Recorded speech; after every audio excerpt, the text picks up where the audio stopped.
কক্সবাজারের টেকনাফের বাহারছড়ার গহীন পাহাড়ে অভিযান চালায় কোস্টগার্ড ও নৌবাহিনী।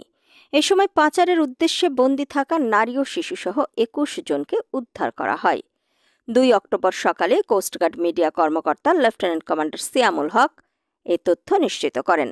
এর আগে ১ অক্টোবর রাতে কোস্টগার্ড ও নৌবাহিনীর যৌথ অভিযানে তাদের উদ্ধার করা হয়।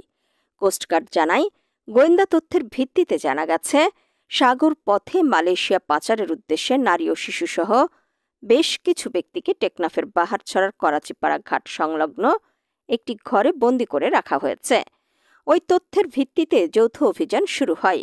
অভিযান চলাকালে টেকনাফের বাহারছড়ার করাচিপাড়া ঘাট সংলগ্ন এলাকায় পাচারকারীদের গোপন আস্তানা থেকে পাচারের উদ্দেশ্যে বন্দী থাকা নারী ও শিশুসহ ২১ জনকে উদ্ধার করা হয়। তবে যৌথ বাহিনীর অভিযান টের পেয়ে পাচারকারীরা